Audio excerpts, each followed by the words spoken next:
Hello everyone, welcome back to Crackling Tales. Now, I thought we were going to be all done and all over with this whole pandemic thing by now, but clearly we're going to take ourselves a little bit more time. So, I decided that we'd come back to some stories to help us pass this time a little bit. We don't have the fire because it is July and it's blazing hot, and we're not outside, which is much where I'd like to be, because the weather's been just a little bit unpredictable today. So, with all of that out of the way, welcome back. Let's get started. This week's story is by a French author named Georges Toudousz. He was a noted scholar of the art and the sea, it says here. Georges Gustave Toudousz was born in Paris in 1877. He earned a doctorate of letters in the Sorbonne.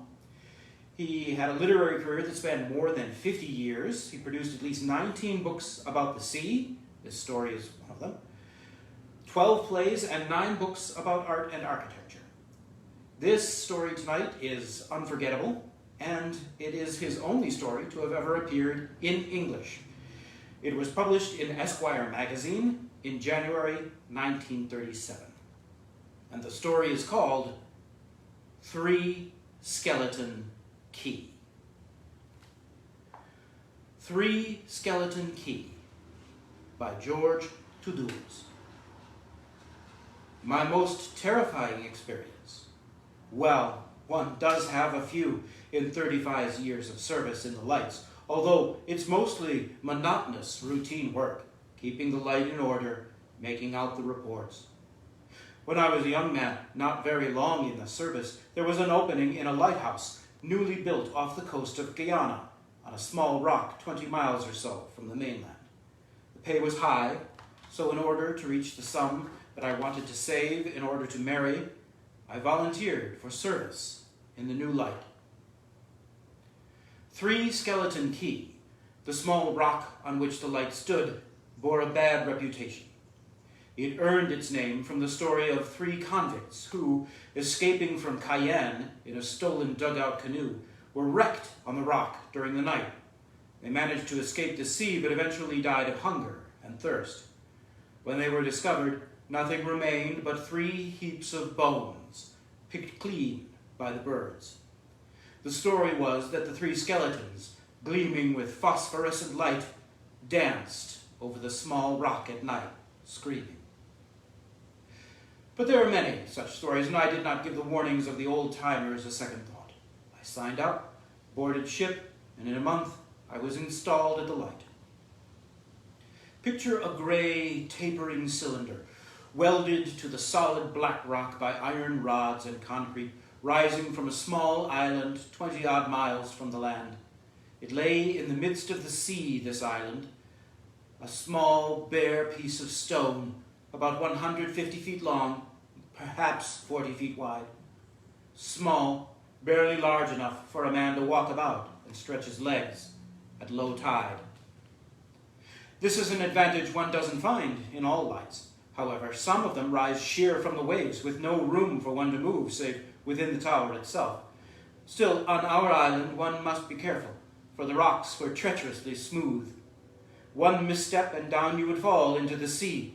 Not that the risk of drowning was so great, but the waters about our island swarmed with huge sharks who kept an eternal patrol around the base of our light. Still, it was a nice life there. We had enough provisions to last for months. In the event that the sea should become too rough for the supply ship to reach us on a schedule, during the day we would work about the light, cleaning the rooms, polishing the metalwork and the lens and reflector of the light itself, and at night we would sit on the gallery and watch our light, a 20,000 candle power lantern swinging its strong white bar of light over the sea from the top of its 120-foot tower. Some days, when the air would be very clear, we could see the land, a thread-like line to the west. To the east, north, and south stretched the ocean. Landsmen, perhaps, would have soon tired of that kind of life, perched on a small island off the coast of South America for 18 weeks, until one's turn for leave ashore came around. But we liked it there, my 2 fellow tenders and myself, so much so that for 22 months on end, with the exception of shore leaves, I was greatly satisfied with life, on 3 Skeleton Key.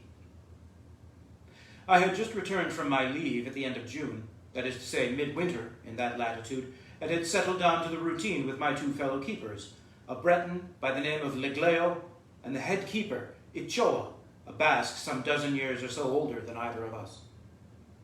8 days went by as usual. Then on the 9th night after my return, Ichoa, who was on night duty, called Legleo and me, sleeping in our rooms in the middle of the tower, at 2 in the morning. We rose immediately, and climbing the 30 or so steps that led to the gallery, stood beside our chief. Ichoa pointed, and following his finger, we saw a big 3-master, with all sails set, heading straight for the light. A queer course, for the vessel must have seen us. Our light lit her up with the glare of day each time it passed over her.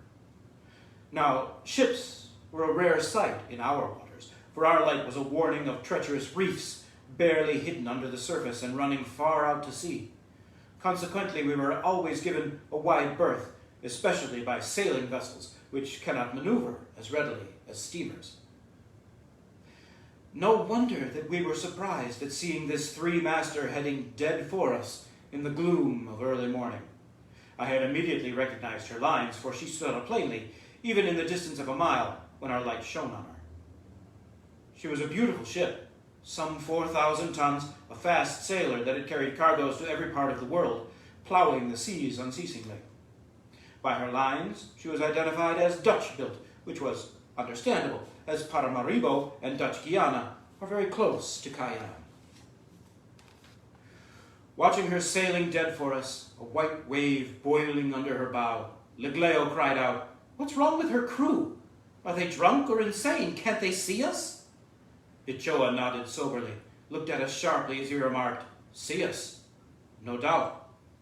If there is a crew aboard." "What do you mean?" Legleo started, turning to him. "Are you saying that she's the Flying Dutchman?" His sudden fright had been so evident that the older man laughed. "No, that's not what I mean. If I say that no one's aboard, I mean she's a derelict." Then we understood his queer behavior. Ichoa was right. For some reason, believing her doomed, her crew had abandoned her. Then she had righted herself and sailed on, wandering with the wind. The 3 of us grew tense as the ship seemed about to crash on one of our numerous reefs, but she suddenly lurched with some change of the wind. The yards swung around, and the derelict came clumsily about and sailed dead away from us. In the light of our lantern, she seemed so sound, so strong, that Ichoa exclaimed impatiently, "But why the devil was she abandoned? Nothing smashed, no sign of fire.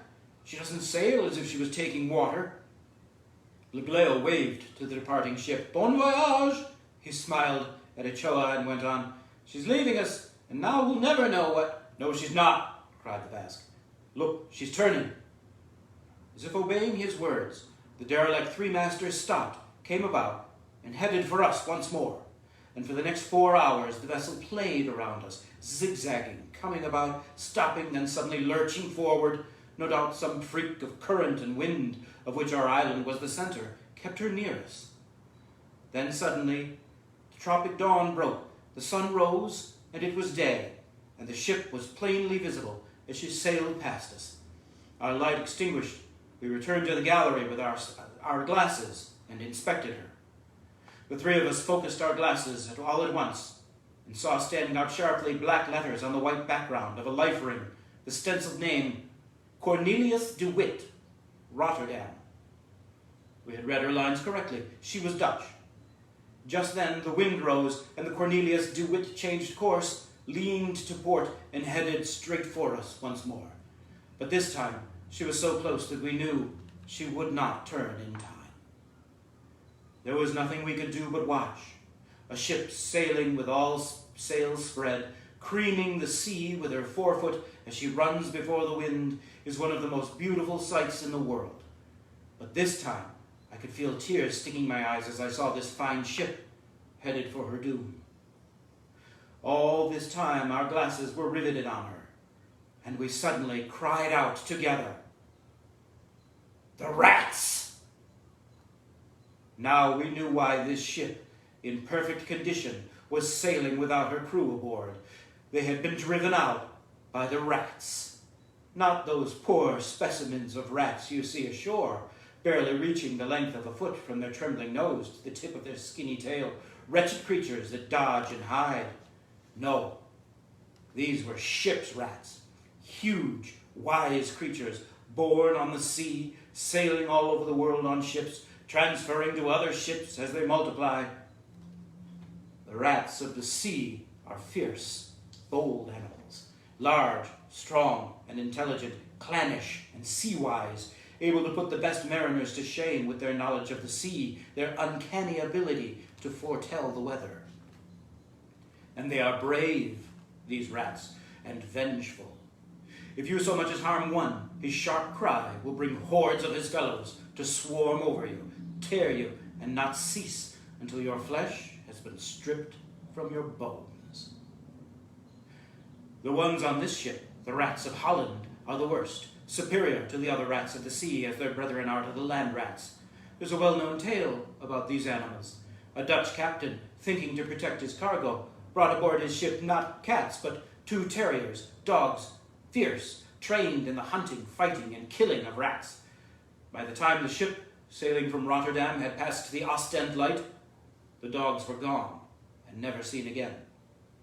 In 24 hours they had been overwhelmed, killed, and eaten by the rats. At times, when the cargo does not suffice, the rats attack the crew, either driving them from the ship or eating them alive. And studying the Cornelius de Witt, I turned sick, for her small boats were all still in place. She had not been abandoned.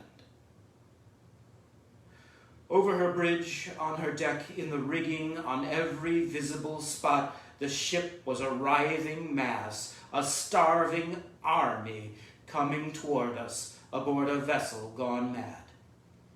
Our island was a small spot in that immense stretch of sea. The ship could have grazed us, passed to port or starboard with its ravening cargo, but no. She came for us at full speed, as if she were leading the regatta at a race, and impaled herself on a sharp point of rock. It was a dull shock as her bottom stove in, then a horrible crackling as the 3 masts went overboard all at once, as if cut down with the blow of a gigantic sickle. A sighing groan came as the water rushed into the ship, and then she split in 2 and sank like a stone. But the rats did not drown. Not these fellows. As much at home in the sea as any fish, they formed ranks in the water, heads lifted, tails stretched out, paws paddling, and half of them, those from the forepart of the ship, sprang along the masts and onto the rocks in the instant before it sank. Before we had time to even move, nothing remained of the 3-master, save some pieces of wreckage floating on the surface, and an army of rats covering the rocks, left bare by the receding tide. Thousands of little heads rose, felt the wind, and we were scented, seen. To them, we were fresh food, after possible weeks of starving. There came a scream made of innumerable screams, sharper than the howl of a saw attacking an iron bar, and in one motion, every rat leaped to attack the tower. We barely had time to leap back, close the door leading onto the gallery, descend the stairs, and shut every window tightly. Luckily, the door at the base of the light, which we never could have reached in time, was bronze, set in granite, and it was tightly closed. The horrible band, in no measurable time, had swarmed up and over the tower as if it were a tree, piled on the embrasures of the windows, scraped at the glass with thousands of claws, covered the lighthouse with a furry mantle, and reached the top of the tower, filling the gallery and piling on top of the lantern. Their teeth grated as they pressed against the glass of the lantern room, where they could plainly see us, though they could not reach us. A few millimeters of glass, luckily very strong, separated our faces from their gleaming beady eyes, their sharp claws and teeth. Their odor filled the tower, poisoning our lungs and rasped our nostrils with a pestilential, nauseating smell. And there we were, sealed alive in our own light, prisoners of a horde of starving rats. The first night, the tension was so great that we could not sleep. Every moment we felt some opening had been made, some window given way, and that our horrible besiegers were pouring through the breach. The rising tide, chasing those of the rats which had stayed on the bare rocks, increased the numbers clinging to the walls, piled onto the balcony, so much so that clusters of rats clinging to one another hung from the lantern and the gallery. With the coming of darkness, we lit the light, and the turning beam completely maddened the rats. As the light turned, it successively blinded thousands of rats crowded against the glass, while the dark side of the lantern room gleamed with 1,000 points of light, burning like the eyes of jungle beasts in the night. All the while we could hear the enraged scraping of claws against the stone and glass, while the chorus of cries was so loud that we had to shout to hear one another. From time to time, some of the rats fought among themselves, and a dark cluster would detach itself, falling into the sea like a ripe fruit from a tree.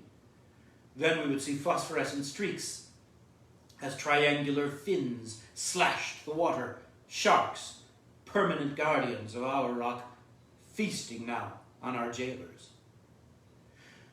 The next day we were calmer and amused ourselves by teasing the rats, placing our faces against the glass which separated us.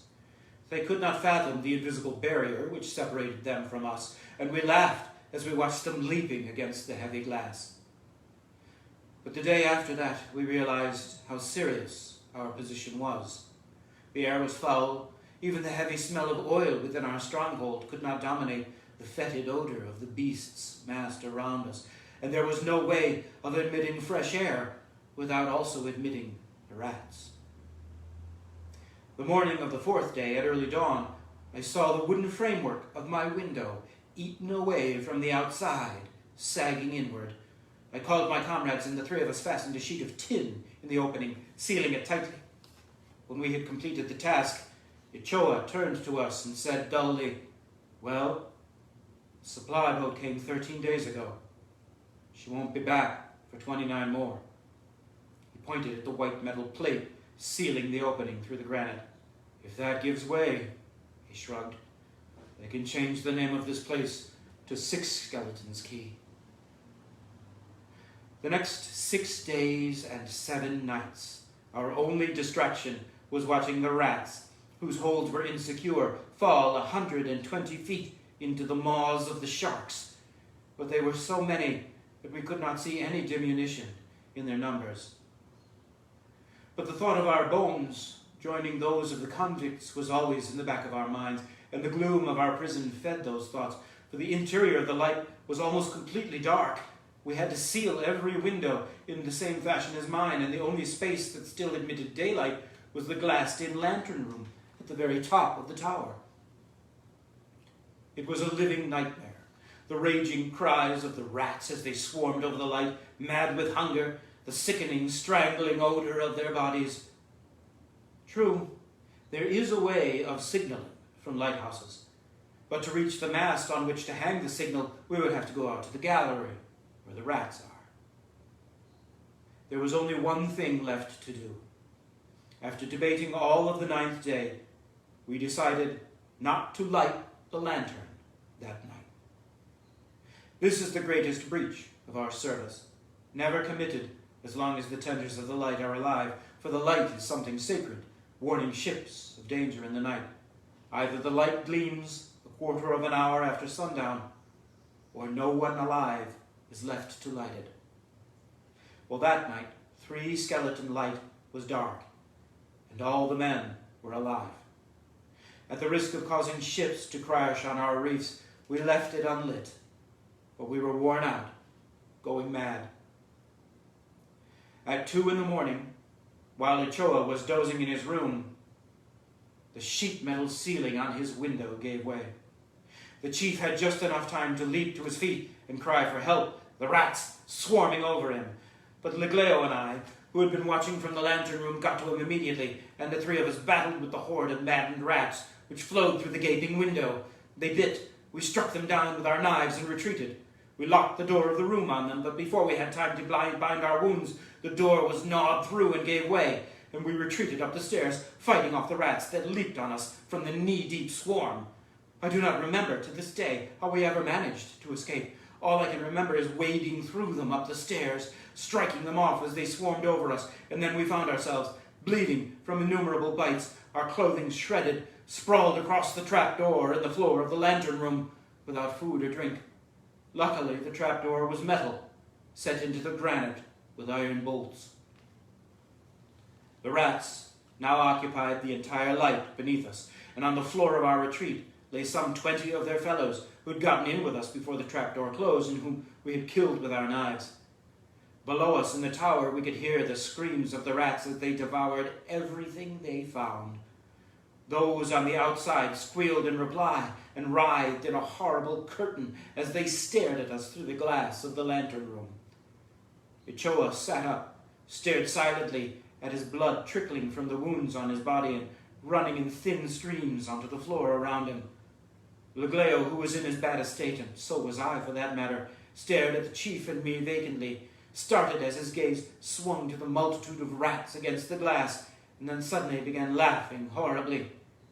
He threw his head back and howled, his eyes glazed, a trickle of saliva running from the corners of his mouth and thinning the blood flowing over his chest. I shouted at him to stop, but he did not hear me, so I did the only thing I could do to quiet him. I swung the back of my hand across his face. The howling stopped suddenly. His eyes swung around the room. Then he bowed his head and began weeping softly, like a child. Our darkened light had been noticed from the mainland, and as dawn was breaking, the patrol was there to investigate the failure of our light. Looking through my binoculars, I could see the horrified expressions on the faces of the officers and crew when, the daylight strengthening, they saw the light completely covered by a seething mass of rats. They thought, as I afterward found out, that we had been eaten alive. But the rats had also seen the ship, or had scented the crew. As the ship drew nearer, a solid phalanx left the light, plunged into the water, and swimming out, attempted to board her. They would have succeeded, as the ship was hove to, but the engineer connected his steam to a hose on the deck and scalded the attacking column, which slowed them long enough for the ship to get under way and leave the rats behind. Then the sharks took their part. Belly up, mouths gaping, they arrived in swarms and scooped up the rats, sweeping through them like a sickle through wheat.